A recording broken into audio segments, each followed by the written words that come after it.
The lock clicked shut before Marin Kowalski even realized she had backed herself into the closet. Her heart slammed against her ribs as heavy footsteps stopped just outside the door, so close she could hear the leather of expensive shoes creak against the marble floor.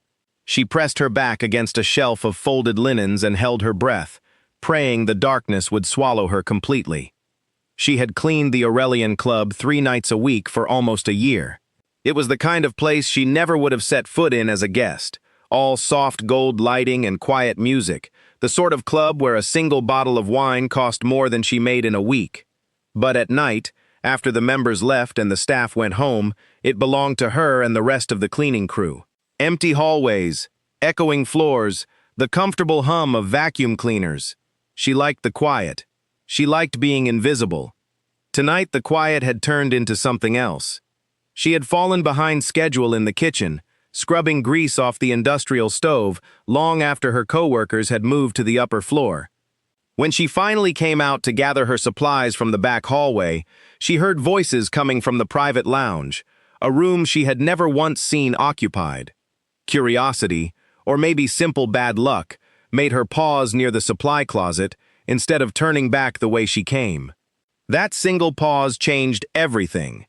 Through the thin wall, she heard a voice, low and controlled, the kind of voice that did not need to be raised to command a room. A man was speaking about loyalty, about betrayal, about a debt that could no longer be forgiven. Another man answered him, pleading, his words tumbling faster and faster, but the first voice cut him off with only a few words. "Take care of Victor, tonight." Marin's blood turned cold. She did not know who Victor was, but she understood the weight behind those 4 words. She understood it the way anyone understands the sound of a door closing forever. Her hand flew to her mouth before a sound could escape her, and she pressed herself deeper into the narrow closet, knocking her elbow against a shelf of folded tablecloths.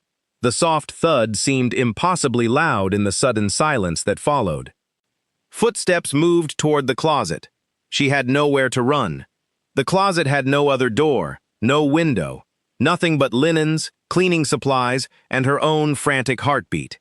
She thought about the small folding knife she carried in her cleaning cart for opening boxes, useless against whatever waited outside. She thought about her mother, waiting for her at home, expecting her back by sunrise. She thought, absurdly, about how she had promised herself she would leave this job by the end of the year and go back to school for accounting, and how none of that would matter if the door opened and someone decided she had heard too much. The door opened.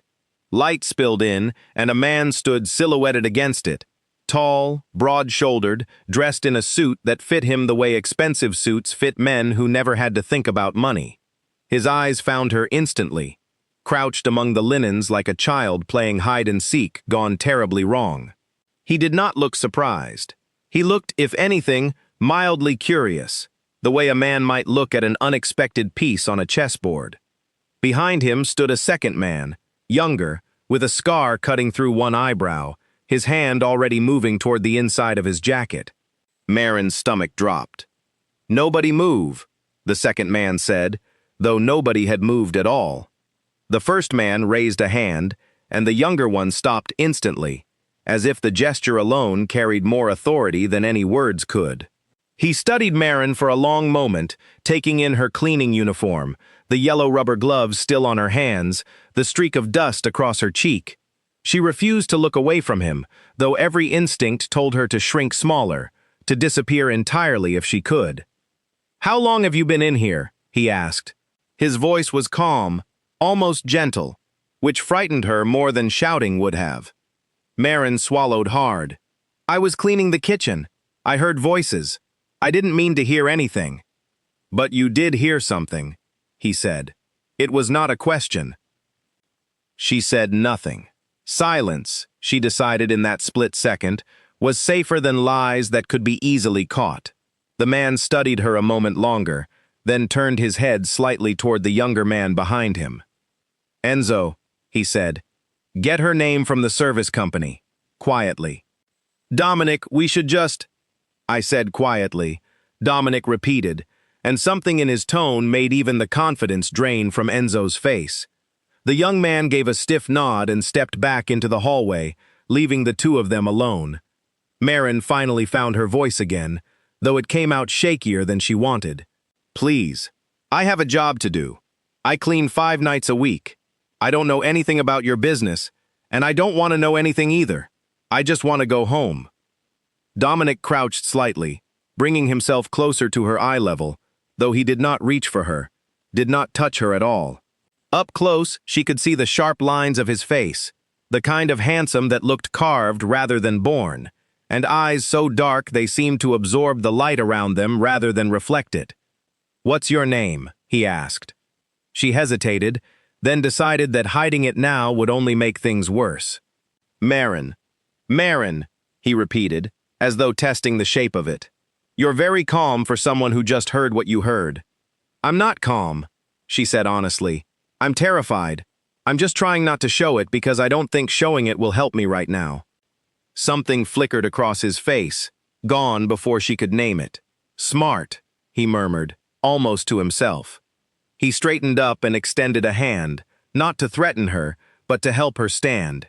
She stared at it for a long moment before finally accepting it, letting him pull her up out of the cramped closet.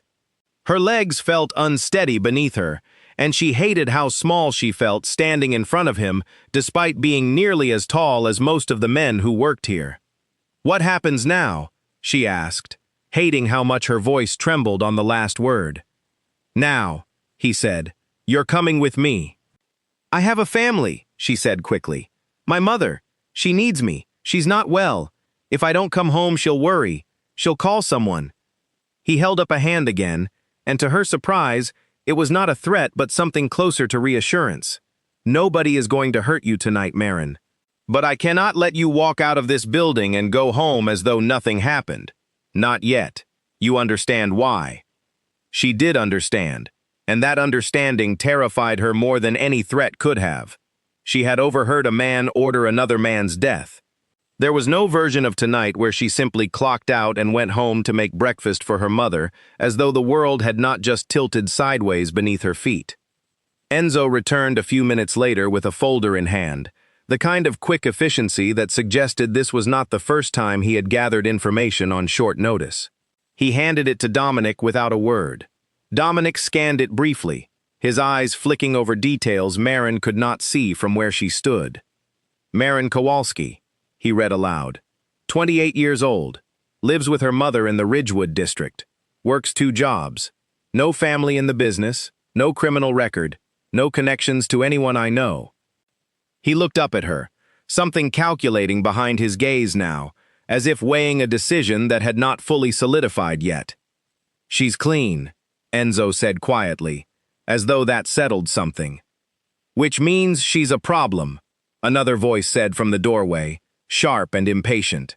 A third man stepped into the room, older than Enzo, with hard lines around his mouth, and eyes that studied Marin the way a butcher studies a piece of meat, calculating rather than curious.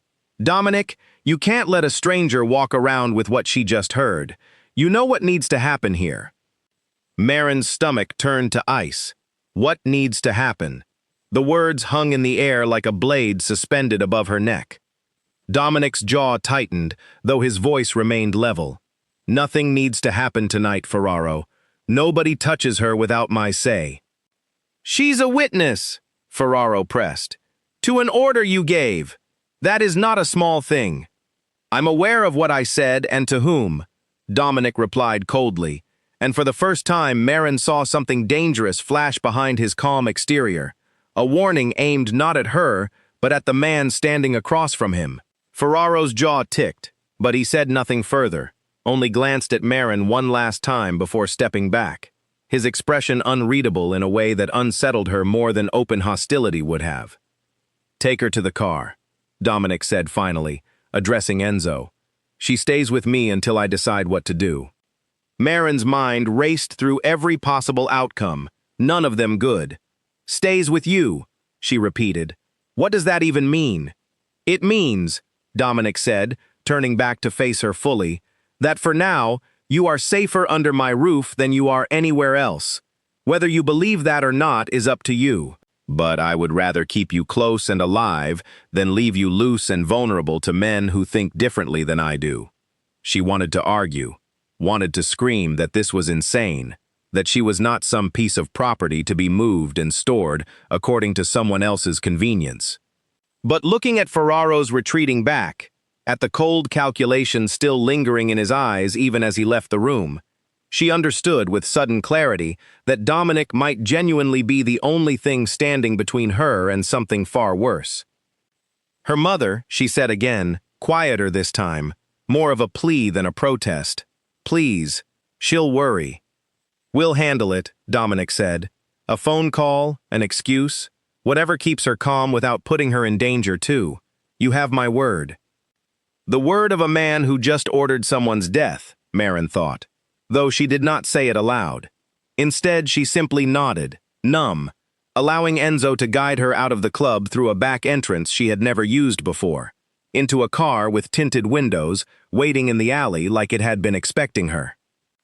As the car pulled away from the Aurelian, Maren pressed her forehead against the cool glass of the window and watched the city lights blur past, her reflection ghostly and unfamiliar staring back at her. She thought about Victor, whoever he was, and the fate that had already been decided for him in a room she had never been meant to enter. She thought about her own fate now hanging in the balance, decided by a man whose name she had learned only minutes before her entire life turned upside down. Beside her, Dominic sat in silence, his phone pressed to his ear, his voice low as he issued instructions to someone on the other end. She caught only fragments. Contain this quietly. Keep Ferraro away from her. Nobody touches her without my order. Despite the fear coiling tight in her chest, she found herself studying him, trying to understand the man who could speak so calmly about death one moment and so protectively about her safety the next. She did not know yet that the order he had given tonight, the one that had trapped her in that closet, had been built on a lie. She did not know that somewhere in the shadows of his organization, someone had fed him false information designed to eliminate a loyal man and clear a path to greater power. She only knew that her ordinary life, her quiet nights spent cleaning empty hallways, had ended the moment she stepped into that closet, and that whatever came next would be far more dangerous than anything she had ever imagined. The car turned down a long private road lined with tall iron gates, and Maren realized with a sinking heart that there was no going back now. Whatever waited for her beyond those gates, she would have to face it, one way or another, and pray that the man beside her was telling the truth when he said she would be safe under his roof. For now, safety and danger seemed to wear the same face, and she had no way of knowing which one would win. Maren thought back to earlier that evening, before any of this had happened, when her biggest worry had been whether she would finish the kitchen in time to catch the last bus home. She had clocked in at 8, same as always, greeted by Priya at the front desk, who handled the supply orders, and Colm, the older man who ran the floor crew and always saved her a cup of coffee from the break room machine. It had been an ordinary night, filled with ordinary complaints about aching feet and stubborn stains, the kind of night that blurred into every other night she had worked at that club. She wondered now if Priya or Colm had noticed she never came back out to the van, and what they had been told to explain her absence. The car slowed as it approached the gates, and a man in a dark jacket stepped out from a small guardhouse, exchanging a few quiet words with the driver before waving them through. Maren watched the gates swing open, revealing a long driveway lined with manicured hedges and old oak trees, their branches forming a canopy overhead that blocked out most of the moonlight. The house itself came into view slowly, first as a scattering of lit windows, then as a full silhouette against the night sky, an enormous structure of pale stone that looked more like a fortress than a home. "You live here," she said quietly, unable to keep the disbelief out of her voice. Dominic finally lowered his phone and looked at her, something unreadable passing behind his dark eyes. "This is where I stay when I need privacy," he said, which was not quite an answer, but she was too exhausted and too frightened to press him further. The car pulled to a stop beneath a wide stone archway, and Enzo came around to open her door before she could reach for the handle herself. She stepped out onto the gravel, her legs still unsteady, and looked up at the house looming above her, its windows dark except for a few scattered lights on the ground floor. She had cleaned houses smaller than this one's foyer alone, back when she worked residential jobs before switching to commercial contracts. "Inside, she is not a prisoner," Dominic said, as though reading her thoughts. She glanced at him sharply, surprised by the statement, though she noticed he had not called her a guest either. Somewhere between those two words was the truth of her situation, and she suspected it would take days, maybe longer, before she understood exactly where she stood. A woman appeared in the doorway, older, with silver streaks in her dark hair and a composed expression that suggested she had seen far stranger things walk through that door than a frightened cleaning lady in a rumpled uniform. "This is Odalise," Dominic said. "She runs the house. She'll show you to a room and get you anything you need." Odalise studied Marin for a moment, her gaze sweeping over her uniform, her tired eyes, the dust still smudged across her cheek, and something in her expression softened slightly, though she said nothing beyond a polite greeting before leading her inside. The interior of the house was even grander than Marin had expected.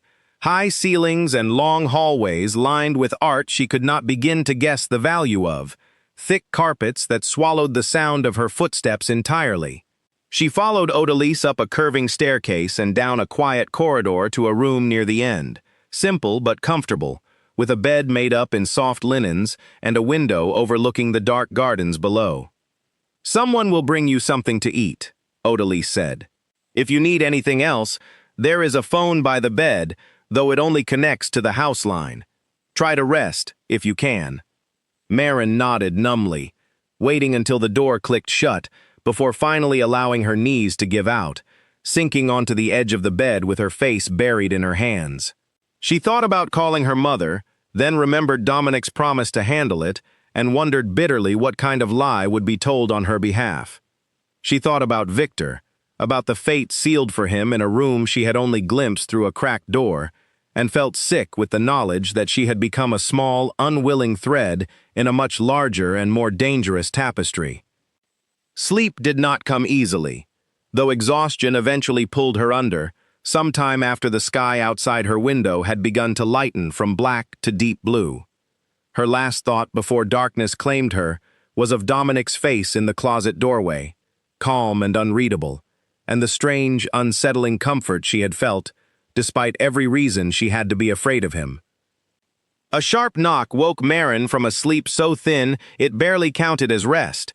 She sat up fast, momentarily forgetting where she was, her heart hammering before the pale stone walls and unfamiliar furniture reminded her all at once. The estate, the closet, Dominic. Everything came rushing back in a single dizzying wave.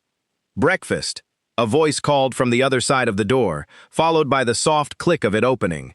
A young woman entered carrying a tray, her expression polite but guarded, the kind of caution Marin imagined everyone in this house wore like a second skin.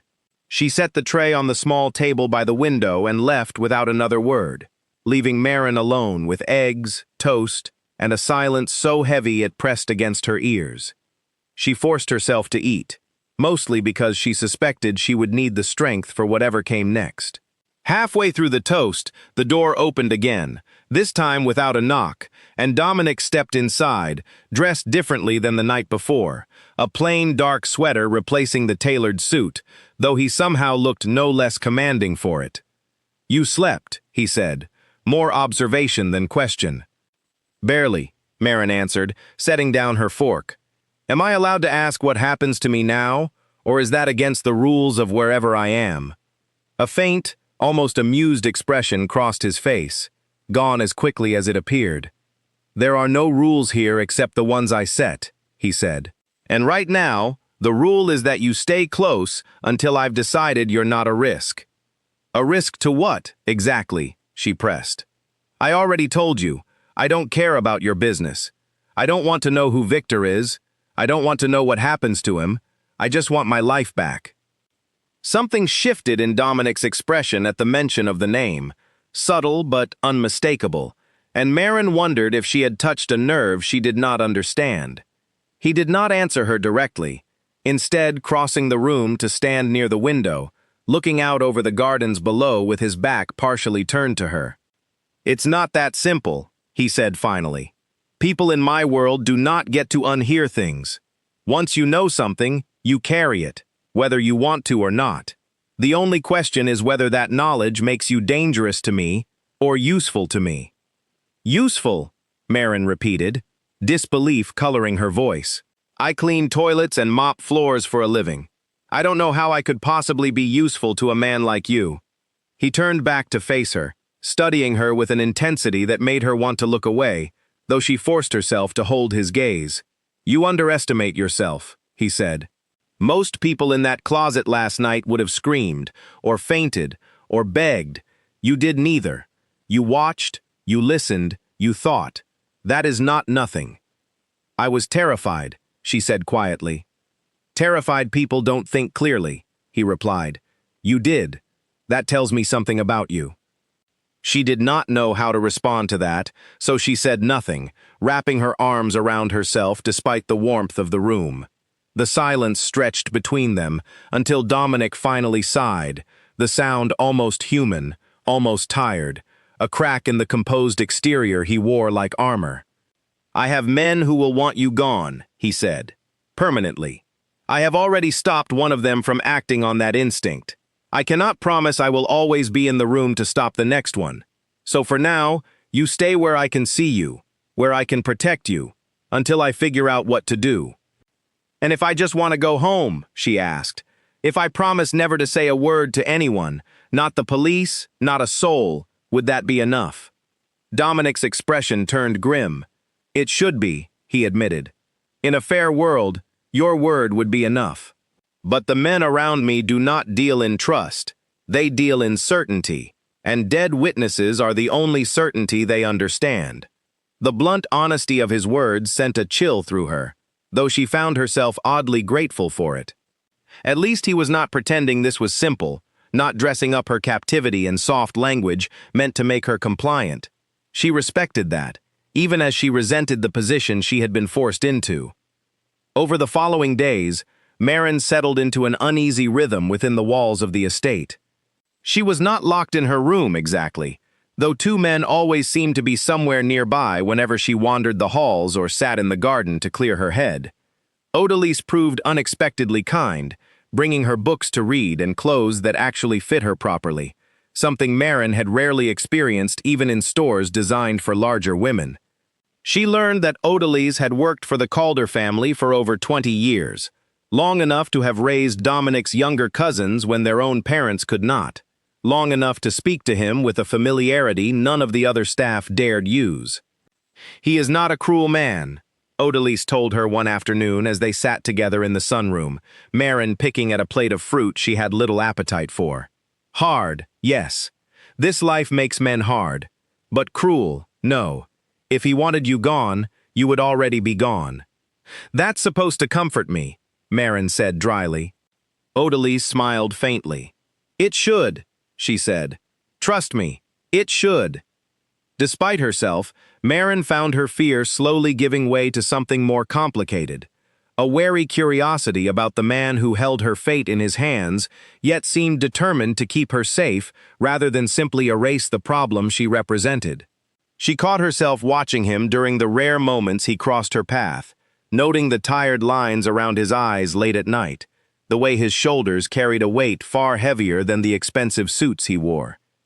One evening, unable to sleep, she wandered downstairs and found him alone in a large study, a glass of amber liquid untouched on the desk before him, papers scattered in a mess that seemed entirely at odds with his usual controlled composure. He looked up when she entered, surprise flickering across his face before he schooled it back into neutrality. "Couldn't sleep," she said, more statement than question, echoing his own words from days before. He gestured vaguely at the chair across from his desk, an invitation she had not expected. She sat, glancing at the papers scattered before him, financial statements and columns of numbers she could not begin to interpret. "Victor's accounts," he said, following her gaze. "I keep looking at them, trying to find the proof that he betrayed me, and every time I look, I find less than I expected." Marin's stomach tightened. "What do you mean?" He rubbed a hand over his face, exhaustion bleeding through the cracks of his composure for the first time since she had met him. "I gave an order based on information I trusted," he admitted. "Now I'm wondering if that information was as solid as I believed." "You think you made a mistake," she said carefully. "I think," he said slowly, choosing each word as though it cost him something, "that someone wanted Victor gone badly enough to make sure I believed he deserved it." The weight of that admission hung heavy in the room. Marin thought of Ferraro's cold eyes in the club that first night, the eagerness in his voice when he suggested handling her the way Victor had apparently been handled. She hesitated, unsure whether it was her place to say anything at all, then decided the risk was worth taking. "The man in the club," she said quietly. "Ferraro. He seemed very eager for something to happen to me. Almost too eager." Dominic's eyes sharpened, fixing on her with sudden intensity. "What are you suggesting?" "I'm not suggesting anything," she said quickly, suddenly nervous under the weight of his attention. "I just noticed. He looked at me the way a man looks at a problem he's already decided how to solve. It felt different from how you looked at me. Colder." Dominic said nothing for a long moment, his jaw tight, his eyes distant, as though turning her words over and searching for their hidden shape. Finally, he leaned back in his chair, exhaling slowly. "Ferraro has been with my family for 15 years, he said. "He was the one who brought me the information about Victor in the first place." The room seemed to grow colder despite the warm lamplight. Marin watched understanding settle over Dominic's face like a shadow, watched him recognize a possibility he clearly did not want to face but could no longer ignore. "I need to be careful how I move on this," he said, more to himself than to her. "If I'm wrong about him, accusing him openly could tear my organization apart. If I'm right, and I move too slowly, he'll come after both of us before I can stop him." "Both of us," Marin repeated, the words landing strangely in her chest. Dominic looked at her then, something unguarded flickering behind his dark eyes, an honesty that seemed to surprise even him. "Yes," he said simply. "Both of us." Neither of them said anything further that night, but something had shifted between them, a fragile thread of trust spun from shared danger and honest words in a room lit only by a single lamp. Marin left the study eventually, her mind racing, unable to shake the memory of the way he had looked at her, as though she had become something more than a problem to be managed, something closer to an ally in a fight neither of them had chosen. She did not sleep again that night, lying awake instead, and wondering how deeply she had already become tangled in a world she had never asked to enter, and whether there was any way back to her old, ordinary life, now that she had glimpsed the dangerous truth hiding beneath the surface of Dominic Calder's world. The next morning brought a change in the air of the house, subtle but unmistakable. Odalis moved through the halls with a tighter set to her shoulders, and the two men who normally trailed Marin at a respectful distance now stayed closer, their eyes scanning every doorway and window with renewed vigilance. When Marin asked Odalis if something had happened, the older woman only shook her head and told her to stay inside for the day, her tone leaving no room for argument. By mid-afternoon, curiosity overcame caution, and Marin made her way down to the study again, hoping to find Dominic and ask him directly what had shifted. She found him instead in a smaller room off the main hallway, a converted office lined with security monitors she had not known existed, each screen showing a different angle of the estate grounds. He stood with his arms crossed, watching the feeds with the same intensity she imagined he brought to reading a ledger of numbers that did not add up. "Someone tried to get through the east perimeter last night," he said without turning around, apparently sensing her presence before she spoke. "Nothing came of it. My men caught the attempt before it went anywhere, but it tells me I was right to be cautious." "Ferraro," Marin said quietly, and it was not really a question. "I don't know yet," Dominic admitted, finally turning to face her. "But the timing is difficult to ignore. 2 days after you mentioned his eagerness to see you handled, Someone tests my defenses. That is either a very large coincidence, or it is not a coincidence at all. What does that mean for me? She asked, unable to keep the tremor from her voice despite her best efforts to sound steady. It means you stay closer to the house, he said. It means I add more men to watch the grounds. And it means I start asking harder questions, carefully, without letting anyone suspect I am asking them at all. Over the following days, Maren noticed a change in how Dominic treated her, small but significant. Less like a problem to be contained, and more like someone whose opinion carried genuine weight.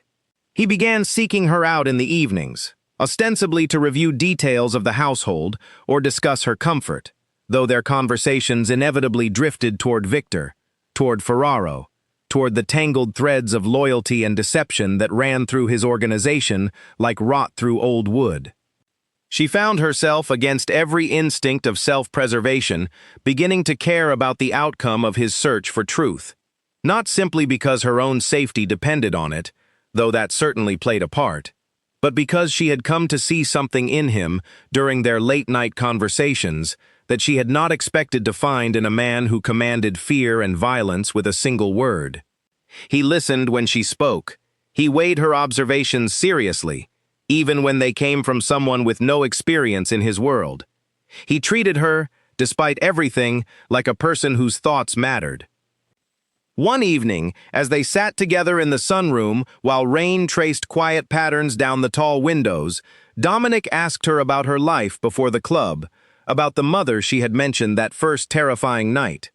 Maren found herself talking more openly than she intended, describing her mother's illness, the 2 jobs she worked to cover medical bills the insurance refused to pay, the dream of returning to school that felt further away with each passing year. "You carry a lot," he said quietly, when she finally fell silent. "Everyone carries something," she replied, uncomfortable with the sympathy in his voice. "I'm not special for having problems." "You handled a night that would have broken most people," he said. "That makes you more than a little special, whether you want to admit it or not." She felt heat rise in her cheeks and looked away, unsure how to respond to the quiet sincerity in his voice. It was strange, she thought, how quickly the fear of those first hours had given way to something far more complicated, a fragile connection she had never expected to form with the man who held her fate so completely in his hands.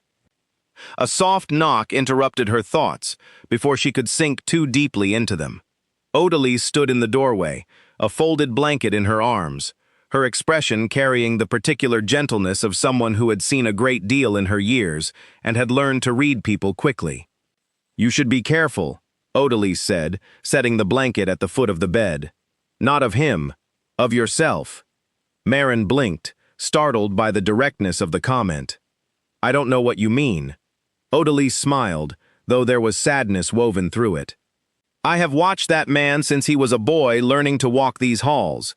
I have never seen him look at anyone the way he looks at you. That is not a small thing in this house, and it is not always a safe thing either." "Is that a warning?" Maren asked. "It is the truth," Odalise said simply.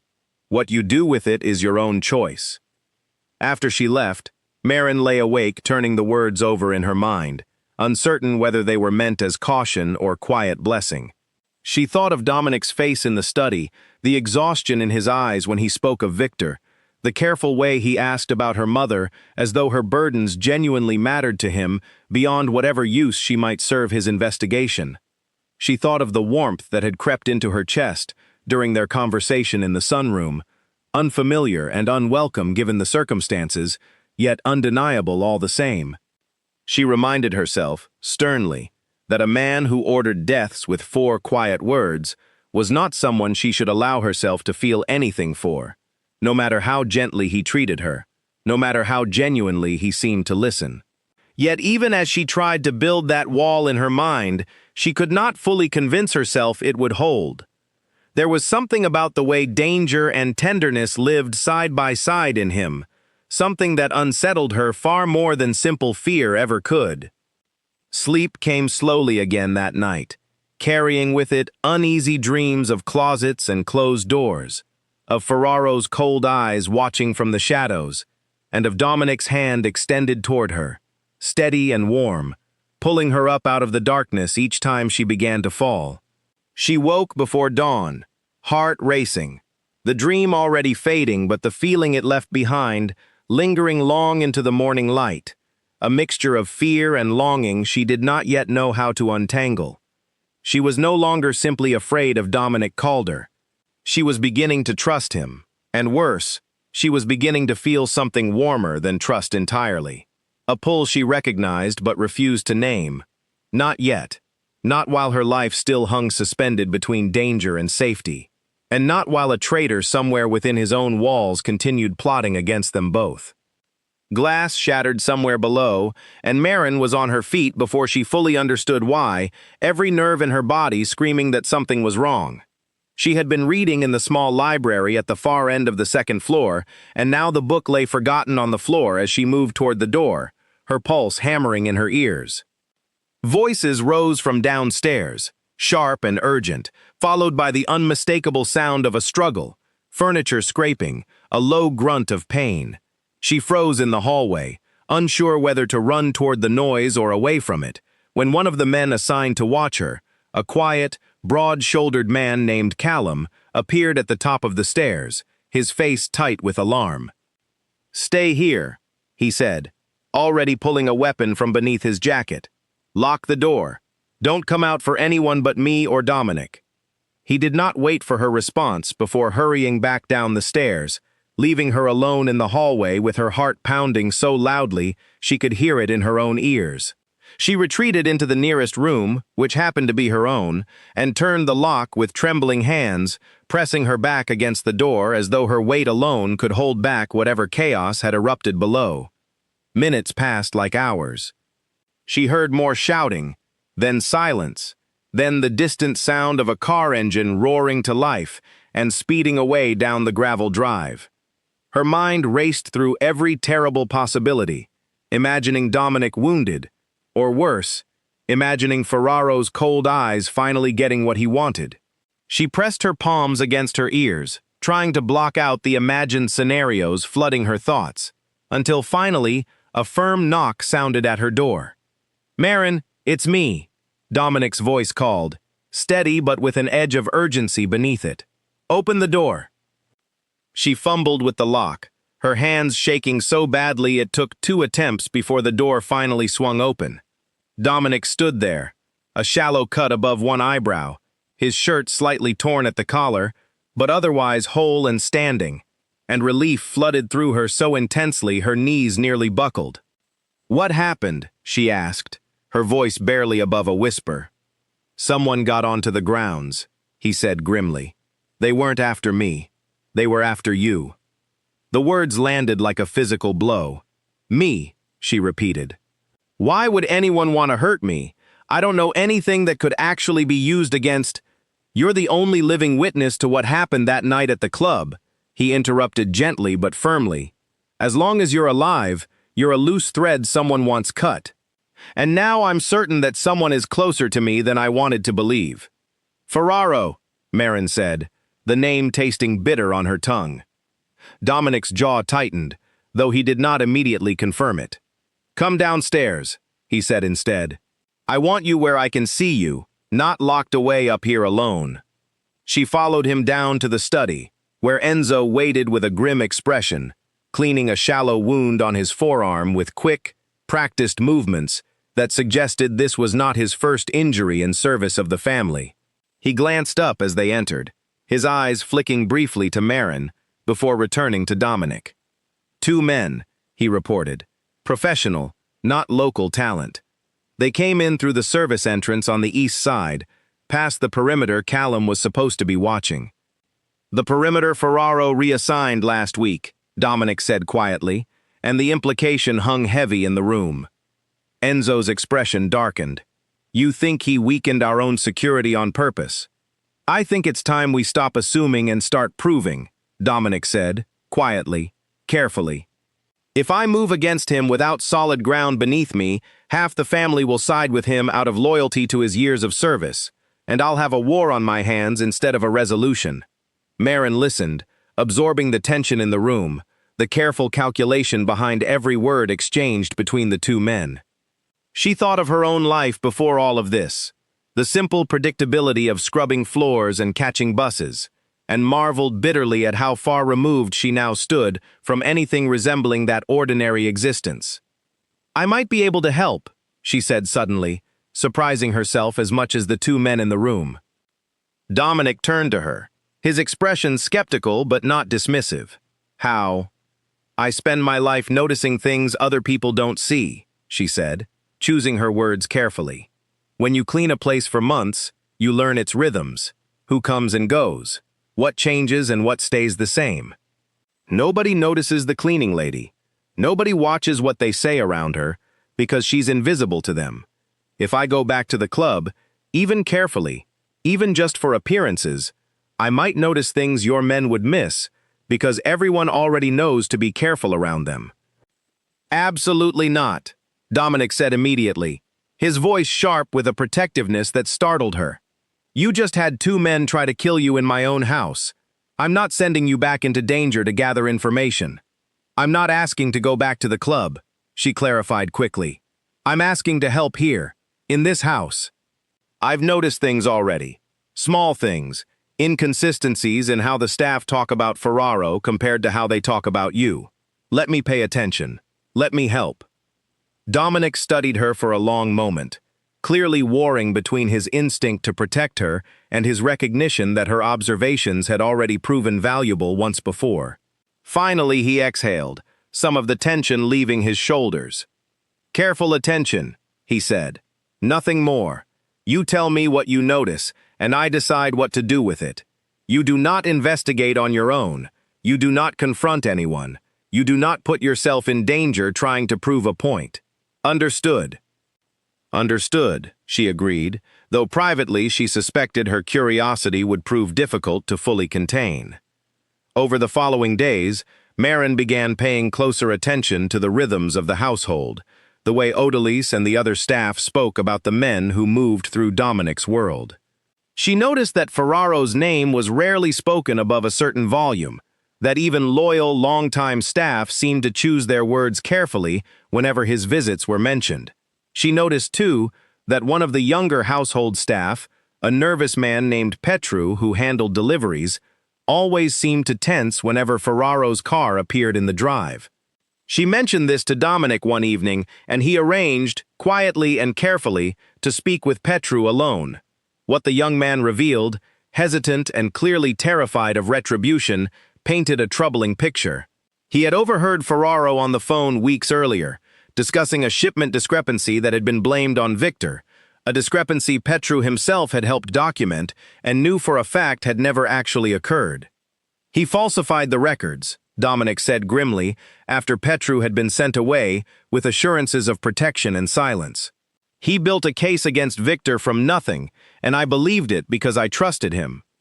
Marin watched the anger and guilt war across his face, the weight of an innocent man's fate resting heavily on shoulders already burdened with more responsibility than any one person should carry. She reached out instinctively, placing a hand on his arm, a gesture she would not have dared days earlier. "You didn't know," she said softly. "You trusted someone who betrayed that trust. That's not the same as guilt." "It feels the same," he said quietly, not pulling away from her touch. They stood like that for a long moment, the space between them charged with something neither of them had fully acknowledged yet, until Dominic finally looked up, meeting her eyes with an intensity that made her breath catch. "I should have kept you further from all of this," he said. "Instead, I've pulled you deeper in, and now you're a target because of decisions that have nothing to do with you." "I chose to help," she reminded him. "Nobody pulled me into this without my consent. Not after that first night." He reached up, brushing a strand of hair from her face, with a gentleness that contradicted everything she knew about the violence he commanded with a single word. "I don't know what I'm supposed to do with what I'm feeling right now," he admitted quietly, his voice rougher than usual. "Neither do I," she whispered back. Neither of them moved to close the remaining distance between them that night, though the air in the room felt charged with everything left unsaid. But something had shifted permanently in that quiet moment. a recognition neither of them could take back, and Marin understood, with equal parts fear and hope, that whatever happened next would change everything between them, for better or for worse. The following morning brought a new urgency to the house. Dominic called a small meeting in the study, gathering only the men he trusted most, Enzo among them, along with an older man named Bartholomew who handled the family's finances and had known Dominic since childhood. Marin was not invited to sit at the table, but she lingered near the doorway, close enough to hear fragments of the conversation drifting out into the hallway. "We need proof that will hold up even to those loyal to him," Bartholomew was saying, his voice low and measured. "Suspicion alone will not be enough. If we move against a man with 15 years of service behind him, we need something undeniable, something even his closest allies cannot explain away." "The shipment records," Dominic said. "If Petru is telling the truth, there should be an earlier version of those documents somewhere, before Ferraro altered them to implicate Victor." "Find it." "That could take days," Enzo warned. "Ferraro is careful. He would not leave a trail easy to follow." "Then we make the days count," Dominic replied, and there before, and now was no room for argument in his tone. Marin retreated from the doorway before anyone noticed her listening, her mind turning over what she had heard. She thought of the small office where the household kept old records, a room she had cleaned dozens of times without ever paying attention to what filled the file cabinets lining its walls. An idea began to form, cautious and uncertain, but persistent enough that she found herself unable to let it go. She waited until the house had settled into its afternoon quiet before making her way to the records office, moving carefully to avoid drawing attention from the men still stationed at various points around the house. The door was unlocked, as she suspected it might be, given how rarely anyone seemed to think about the mundane paperwork stored within. She began searching through the file cabinets methodically, the way she might approach cleaning a room she knew well, working from one corner to the next with patient thoroughness. It took nearly an hour before she found something that made her pulse quicken, a folder tucked behind more recent files, its edges worn from handling, containing shipment logs dated weeks before the ones Dominic had reviewed the night he told her about Victor's accounts. The numbers on these older pages did not match the version she had glimpsed on his desk, the discrepancies conspicuously absent from this earlier record. Her hands trembled slightly as she carried the folder back toward the study, uncertain whether she was about to prove something valuable or simply embarrass herself in front of men who dealt in far more sophisticated investigation than she could offer. She found Dominic still in conversation with Enzo and Bartholomew, and hesitated only briefly before stepping into the room. "I think I found something," she said, holding out the folder. Dominic took it from her, his brow furrowing as he began comparing the pages against the altered records still spread across his desk. Bartholomew leaned over his shoulder, his sharp eyes scanning the numbers with practiced speed, and Enzo watched with growing tension as the silence in the room stretched taut. "This is it," Bartholomew said finally, his voice carrying a note of disbelief. "This is the original. Someone changed the numbers after this version was filed, and did it clumsily enough that the discrepancy shows clearly once you compare them side by side." "Where did you find this?" Dominic asked, looking up at Marin with an expression somewhere between astonishment and something warmer she could not fully name. "The records office," she said. "I remembered cleaning in there once, noticing how disorganized the older files looked compared to everything else in the house.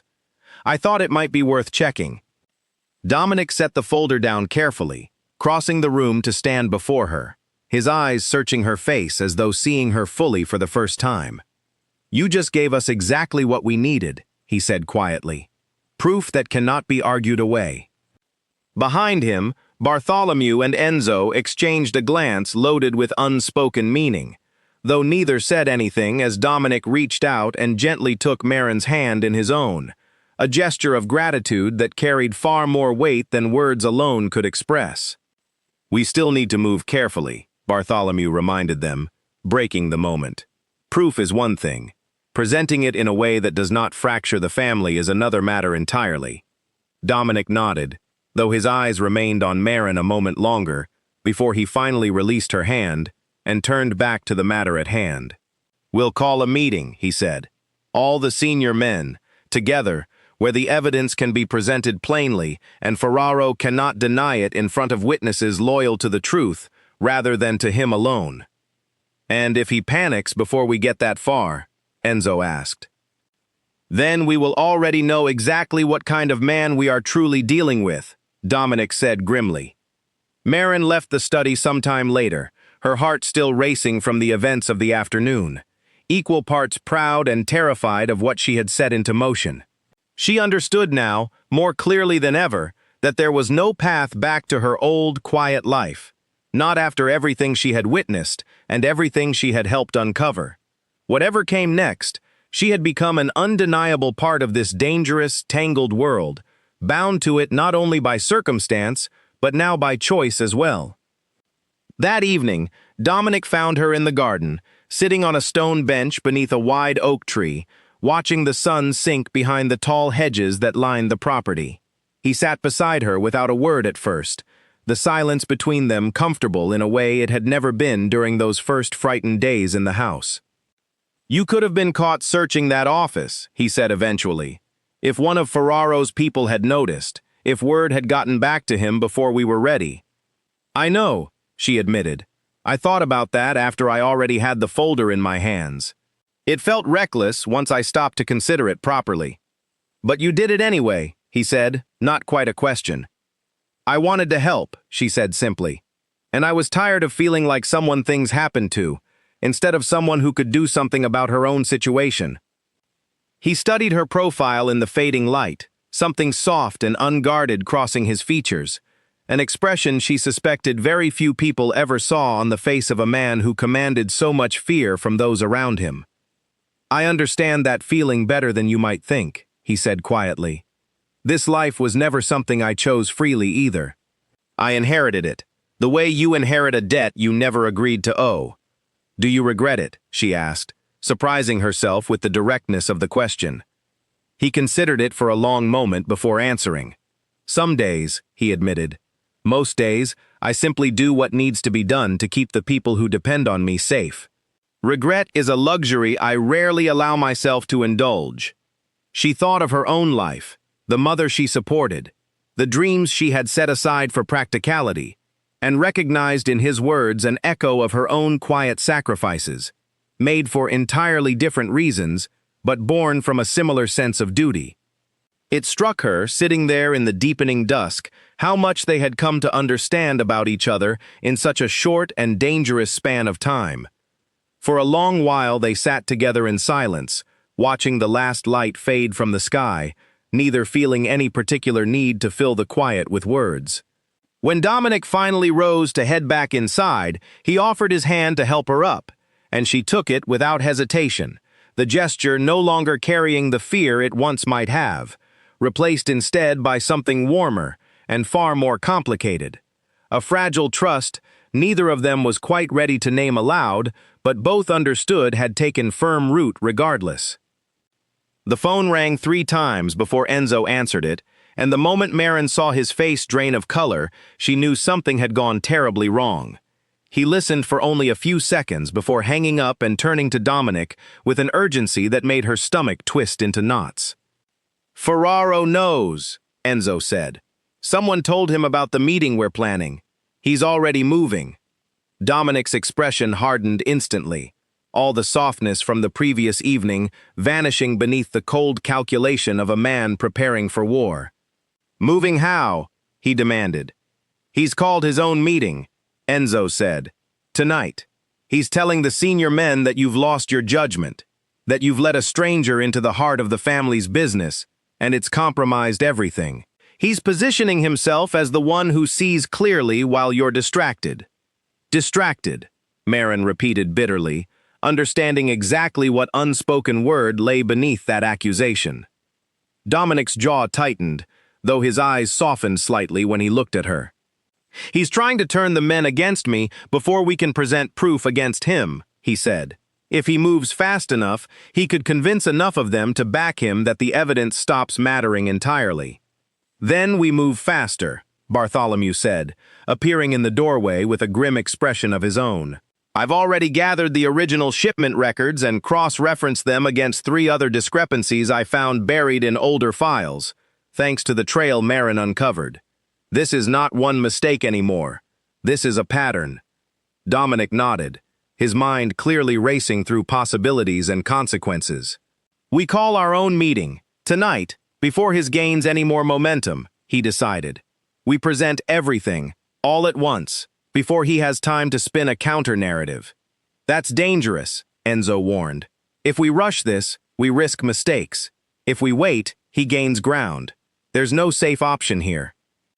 There rarely is, in this life, Dominic said grimly. He turned to Marin then, his expression torn between the protectiveness she had come to recognize and the practical necessity of the moment. I need you to stay here, in the house, with extra men watching over you, he said. Whatever happens tonight, I cannot have you anywhere near it. I understand, she said, though the fear coiling in her chest at the thought of him walking into a room full of men who might already be turning against him made the words feel hollow in her mouth. He reached out, cupping her face gently in his hands, an intimacy that startled her even after everything that had passed between them in recent days. Whatever happens tonight, he said quietly, know that meeting you in that closet was not the disaster I thought it was at the time. It might be the one honest thing that has happened to me in years. Before she could find words to respond, he pressed a brief, urgent kiss to her forehead and turned to gather his men, leaving her standing alone in the study with her heart pounding and her mind racing through every terrible possibility the night might bring. The hours that followed felt endless.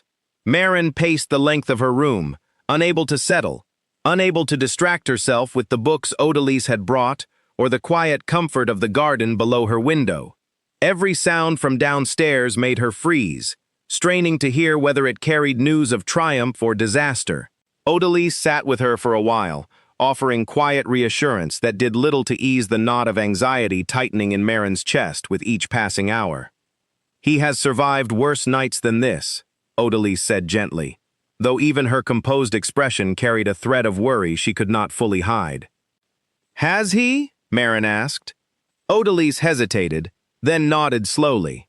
Once, many years ago, before you were even old enough to understand what this world truly was. He came back from that night changed, but he came back. I believe he will again.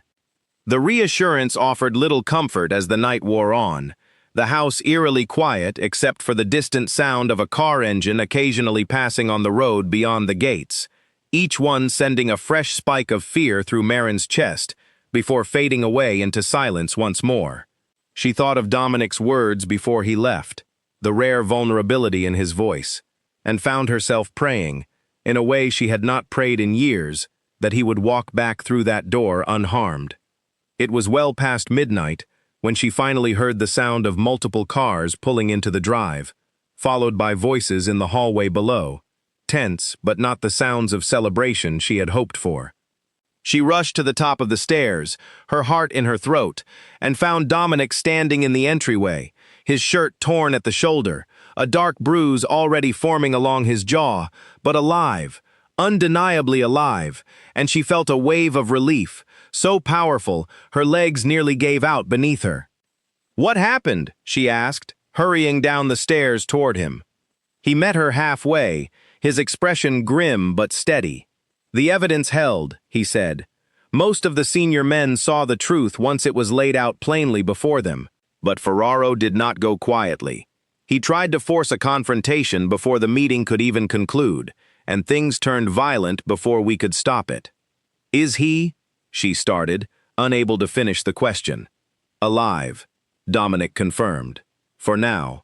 Contained, under guard, while the family decides collectively what justice looks like for a man who framed an innocent associate and tried to have an innocent witness killed to cover his own ambitions. Relief and lingering fear warred within her chest as she studied the bruises marking his face, evidence of a violence she had feared far worse outcomes from. Without thinking, she reached up and gently touched the bruise along his jaw, and he leaned into her touch, closing his eyes briefly as though allowing himself, for just a moment, to set down the weight of command he carried so constantly. "It's not over yet, is it?" she said quietly. "Almost," he said. "There are still decisions to be made, still men within the family who supported Ferraro out of loyalty rather than malice, men who will need convincing that the truth matters more than old allegiances. But the worst of tonight has passed." She wrapped her arms around him then, careful of his injuries, and felt him return the embrace with a fierce gentleness that spoke louder than any words could have. Standing there in the quiet entryway of a house that had become, against every reasonable expectation, something like a strange and dangerous home to her, Maren allowed herself to believe, for the first time since that terrifying night in the closet, that they might actually find their way to safety on the other side of all this danger. But even as hope bloomed cautiously in her chest, she understood that Ferraro, cornered and desperate, was far from finished, and that the most dangerous moments of this entire ordeal might still lie ahead of them both. The following days brought an uneasy calm to the estate, the kind of stillness that felt less like peace and more like a held breath. Ferraro remained under guard in a separate property owned by the family, while Dominic worked tirelessly with Bartholomew and the senior men to determine how justice would be carried out without fracturing the loyalties that held the organization together. Maren watched him move through those days with a weariness that worried her, dark circles forming beneath his eyes as meeting after meeting stretched long into the night. "You should rest," she told him one evening, finding him again in the study, papers scattered across his desk in the same disarray she remembered from the night he first admitted his doubts about Victor. "I will, once this is settled," he said, not looking up from the documents before him. She crossed the room and gently pulled the papers from his hands, setting them aside despite his half-hearted protest. "Just for tonight," she said softly. "The family will still be complicated tomorrow. Let yourself breathe for an hour." He finally looked up at her, something in his exhausted expression softening at her insistence. "You're bossy," he said, though the faint curve of his mouth took any sting from the word.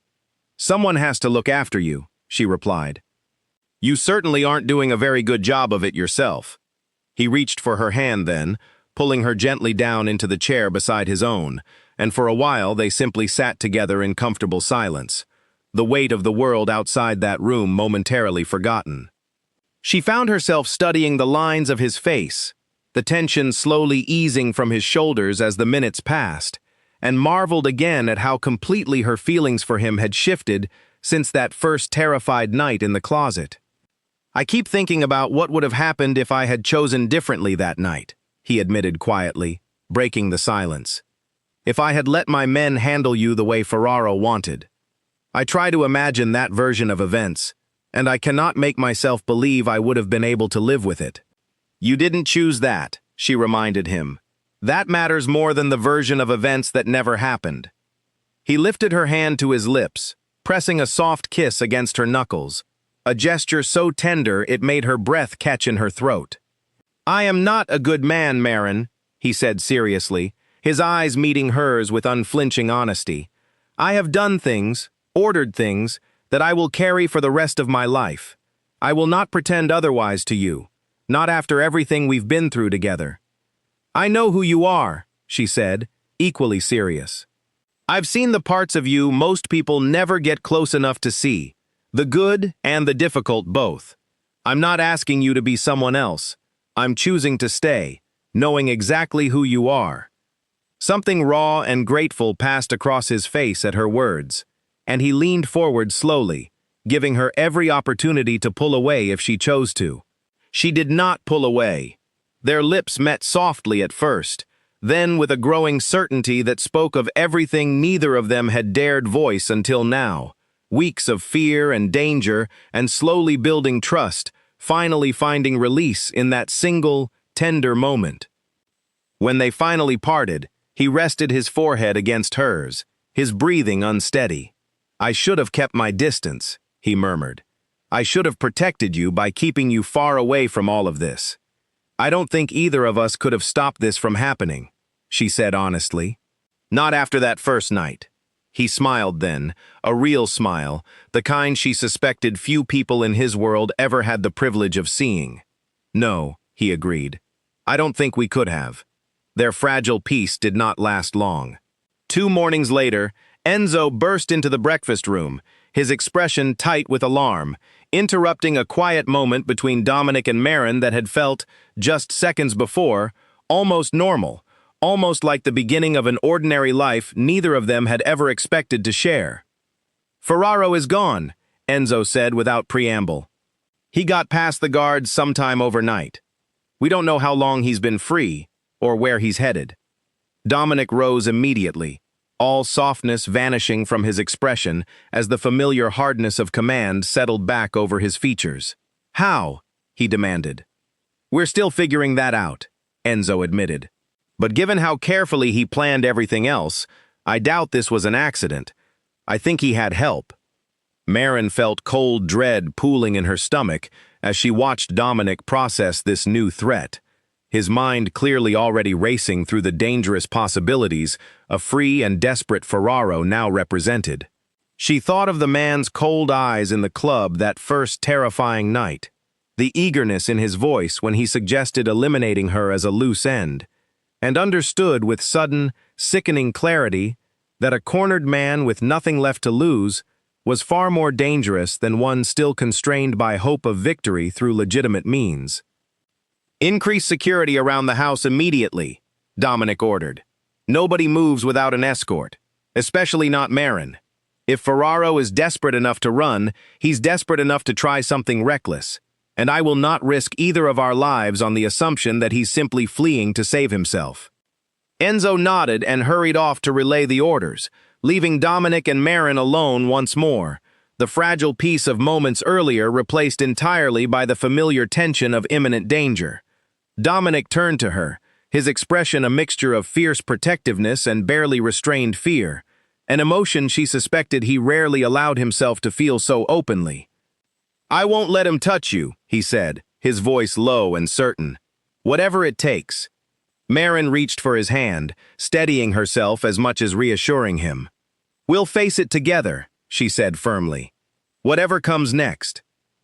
He held her gaze for a long moment, something fierce and unbreakable passing between them, before finally nodding once, sharp and resolute, already turning his mind toward the battle he sensed was now unavoidably approaching, a final confrontation that would determine not only the future of his family, but the fragile, hard-won happiness they had only just begun to build together. Bartholomew arrived within the hour, his usually composed face drawn tight with worry as he laid out what little his contacts had managed to uncover. Ferraro had been seen boarding a private vehicle near the edge of the family's territory, accompanied by 2 men neither Enzo nor Bartholomew recognized, a detail that troubled Dominic more than almost anything else he had heard that morning. "Outside help," Dominic said grimly. "He's reaching beyond the family for support." "Which means he's not planning to run and hide," Bartholomew added. "He's planning to come back with enough strength to make a real challenge." Marin listened from the corner of the room, her arms wrapped tightly around herself, trying to absorb the full weight of what this meant. The quiet, fragile hope she had allowed herself to feel, only days earlier, now felt impossibly distant, replaced by a cold, familiar fear that had first taken root in that supply closet weeks ago and had never fully released its grip on her since. "We need eyes on every route into the territory," Dominic said, already moving toward the security office with Enzo close behind him. "And I want someone watching Marin every moment. No exceptions, no gaps in coverage." "I can help with that," Bartholomew offered. "I still have contacts loyal only to the family's true interests, not to any single man within it. I'll reach out quietly, see what else we can learn about who exactly Ferraro has aligned himself with." "Do it," Dominic said. "And Bartholomew, thank you for standing by us through all of this." The older man offered a small, tired smile. "I watched your father survive worse storms than this one," he said. "I have faith you'll do the same, especially now that you have someone worth fighting for standing beside you." His gaze flicked briefly to Marin as he said it, and despite the fear still coiling tightly in her chest, she felt a small, warm flicker of gratitude at the quiet acceptance in his words, a sign that perhaps she truly had found a place within this dangerous, complicated family after all, however unlikely that place had once seemed. As the house fell into a tense rhythm of heightened security and careful waiting, Marin found herself standing once more at her bedroom window, watching the long driveway below for any sign of danger approaching through the gathering dusk. She thought of everything that had happened since that first terrible night, the fear, the danger, and unexpectedly, the fragile, precious connection she had found with a man she never could have imagined loving under any other circumstances. Whatever Ferraro was planning, whatever storm was still gathering beyond the safety of these walls, she understood now with unshakable certainty that she would face it, not as a frightened bystander swept along by forces beyond her control, but as someone who had chosen, deliberately and fully, to stand and fight for the life and the love she had found in the most unexpected of places. Gunfire cracked through the night air, and every light in the house went dark at once. Marin dropped to the floor instinctively, her heart slamming against her ribs as shouts erupted somewhere below, followed by the pounding of running feet. Callum burst into her room seconds later, his weapon already drawn, pulling her up by the arm with an urgency that left no room for questions. "They're here," he said. "Move, now." She followed him blindly through the darkened hallway, her bare feet cold against the marble floor, the sound of chaos growing louder as they descended a back staircase toward a hidden passage she had not even known existed until that very moment. Somewhere ahead, she heard Dominic's voice, sharp and commanding, directing his men through the confusion with the steady authority she had come to rely on so completely. They found him in the security office, illuminated only by the dim glow of a battery-powered monitor, his face set in grim concentration as he watched the chaos unfold across the grainy security feeds. He turned the moment Marin entered, relief flashing briefly across his features before hardening back into focus. "Stay behind me," he said, pulling her close. "Ferraro brought more men than we expected. He's not just here to negotiate. He's here to end this," Enzo said grimly, appearing at the doorway with blood trickling from a cut above his temple. "He's already lost too much to walk away now. This is everything or nothing for him."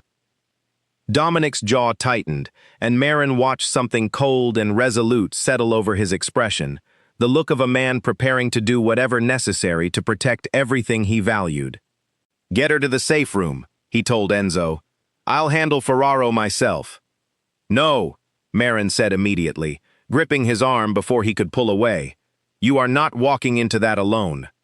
"I have to end this," he said, his voice softer now, meant only for her. "If I don't, he'll keep coming, again and again, until one of us doesn't survive the next attempt. I need this finished tonight." "Then let me help," she said, refusing to release her hold on him despite the fear roaring through her veins. "I've helped this far. I'm not hiding now while you face him alone." Dominic hesitated, clearly torn between his instinct to protect her completely and his growing understanding that she was no longer the frightened cleaning lady he had pulled from a supply closet weeks earlier. Something in her steady gaze seemed to convince him, and he nodded once, sharp and reluctant, before turning back to the monitors. "He's moving toward the east wing," he said, "toward the study. He wants this to end where it started, with the records that exposed him." They moved carefully through the darkened house, Enzo leading with quiet precision, Dominic close behind, Marin following with her heart pounding so violently she feared it might give away their position before they even reached the study. They found Ferraro waiting there exactly as predicted, standing amid the scattered evidence of his own betrayal, a weapon held loosely in one hand, his expression a mixture of exhaustion and desperate defiance. "It didn't have to end this way," Dominic said, stepping into the room with careful, measured steps. Ferraro's laugh carried no real humor in it. "You would have had me killed the moment that evidence reached the senior men," he said. "I simply chose to act before that happened." You built your case on a lie, Dominic said. You destroyed an innocent man's reputation, tried to have him killed, tried to have her killed, all to seize power that was never yours to take. Power is the only thing that matters in this family. Ferraro spat, his eyes flicking briefly to Marin with undisguised contempt. And she is the reason everything unraveled. If she had simply died in that closet the first night, none of this would have happened. Marin felt Dominic tense beside her, a dangerous stillness settling over him that frightened her more than any outburst of anger could have. Careful, he said quietly, his voice deceptively calm. You are speaking about the woman I intend to spend the rest of my life with. Something flickered across Ferraro's face at those words, disbelief mixed with bitter understanding. So that's what this truly is, he said. Not justice. Not loyalty to the family, just a man who lost his head over a woman who should never have mattered at all. She matters more than you ever understood loyalty to mean, Dominic said, and your time deciding what does and does not matter within this family ended the moment you falsified those records. Ferraro's grip tightened on his weapon, and Marin felt the room's tension spike sharply, every instinct screaming at her to move, to run, to do something other than stand frozen watching two men circle the edge of violence neither seemed willing to step back from. Enzo shifted subtly beside them, his own weapon raised, ready to act the moment Ferraro's control slipped entirely. You won't shoot me, Ferraro said, though uncertainty crept into his voice for the first time. I've served this family for 15 years. There are men out there who still believe in me, who will not forgive you for... The sound of approaching footsteps interrupted him, and a moment later, Bartholomew appeared in the doorway, flanked by 3 senior men Marin recognized from the tense meetings of recent days, their expressions carrying none of the loyalty Ferraro had clearly been counting on to save him. We heard everything, Bartholomew said quietly. Every word you just spoke, condemning yourself with your own mouth in front of witnesses who can no longer pretend not to know the truth. Ferraro's face drained of what little color remained, understanding finally settling over him that whatever support he had imagined still existed had crumbled entirely in the space of a single reckless confrontation. His weapon wavered, his eyes darting between the men now surrounding him, searching desperately for an exit that no longer existed. It's over, Dominic said, his voice quiet but absolute. Put down the weapon, and whatever happens next will be decided by the family as a whole, not by more bloodshed tonight.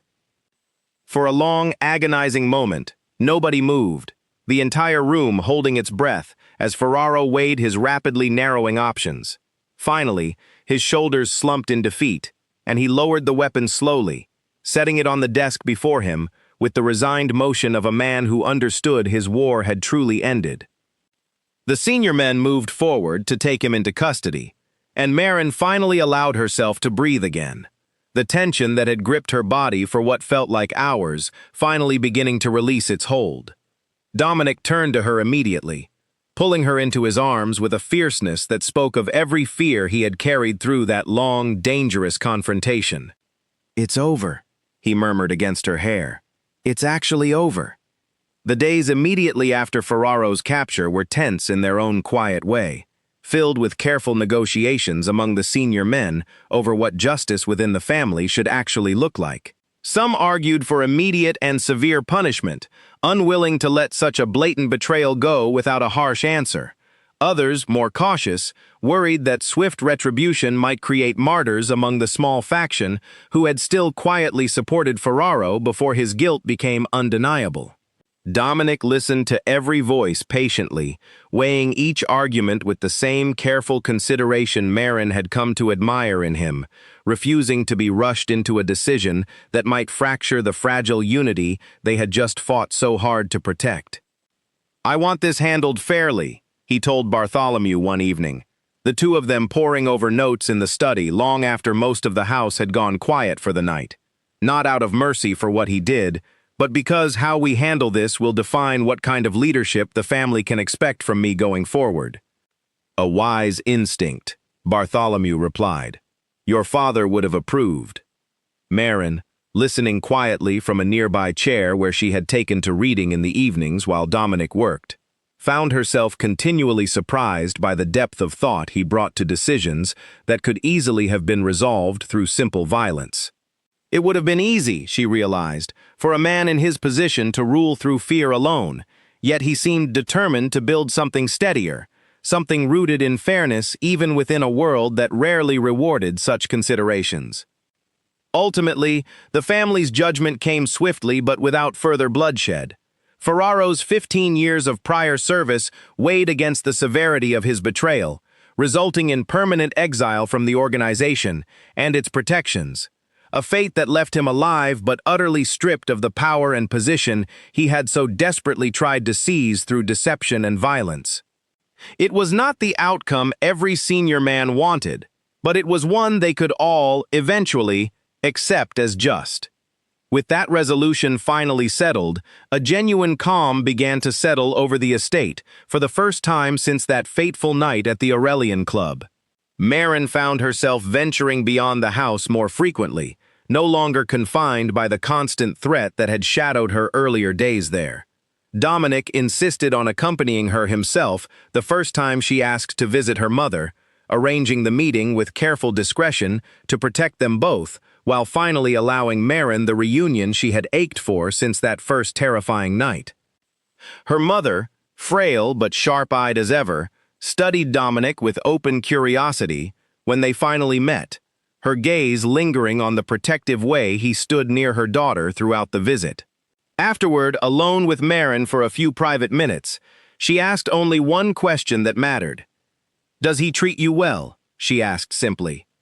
"Better than I ever expected anyone could," Maren admitted, surprising herself with how easily the truth came. Her mother studied her for a long moment, then nodded slowly, satisfied by whatever she saw in her daughter's face. "Then that is all that matters," she said, and the quiet blessing in those simple words meant more to Maren than any elaborate approval could have. In the days that followed, the family settled into an uneasy but genuine peace. Ferraro's betrayal formally exposed before the senior men, his fate decided through the family's own internal justice rather than further violence, a resolution that allowed Dominic to lead with renewed confidence and clarity.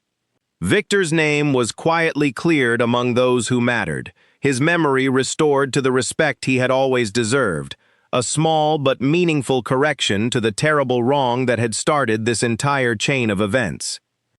Maren found herself, in the weeks that followed, slowly adjusting to a life she never could have imagined for herself, one filled with unexpected danger, but also unexpected love and belonging.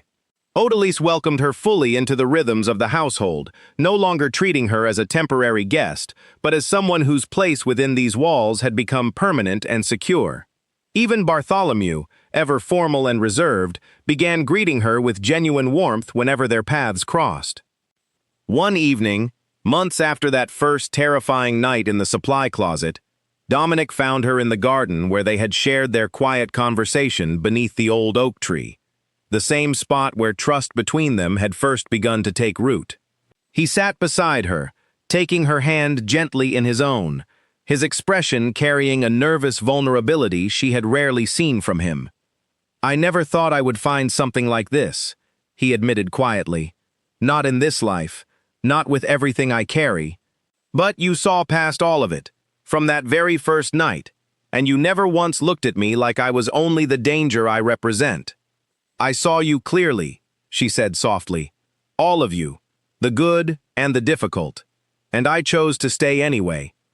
He reached into his pocket then, and Maren's breath caught as she understood what he was about to ask, her heart swelling with a happiness she never could have predicted finding at the end of such a dangerous, unlikely beginning. He opened his hand to reveal a simple ring, elegant but understated, nothing like the ostentatious displays she might have expected from a man of his position, and somehow that restraint made the gesture feel even more genuine. "I know this life is not simple," he said, his voice steady despite the vulnerability plain on his face. "I know what I am asking you to accept by staying with me permanently, the danger that will always exist at the edges of everything we build together. But I have never wanted anything as clearly as I want a future with you, Marin. Whatever that future holds, I want to face it as your husband, not simply the man who once trapped you in his world by accident." Tears gathered in her eyes as she looked at him, at the ring, at the sincerity written so plainly across features she had once found terrifying and now found more familiar and precious than almost anything else in her life. "Yes," she said softly, then again, more firmly, laughing through her tears. "Yes." He slid the ring onto her finger with hands that trembled slightly, an unexpected vulnerability from a man who commanded such absolute authority in every other aspect of his life. And when he finally kissed her beneath the old oak tree, Marin felt the last remnants of fear from that first terrible night dissolve completely, replaced entirely by a future she had never dared imagine for herself. Word of their engagement spread quickly through the household, met with genuine warmth from everyone who had come to know Marin over the preceding months.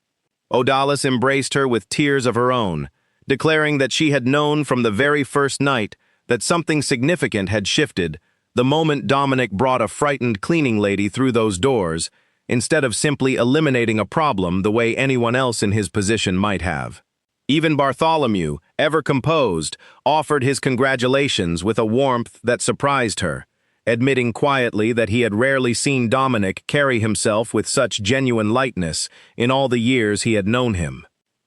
Enzo, recovering fully from the injuries sustained during Ferraro's final desperate attempt at power, found her alone in the kitchen one afternoon and offered his own quiet acknowledgement of how far she had come since that first frightened night in the supply closet.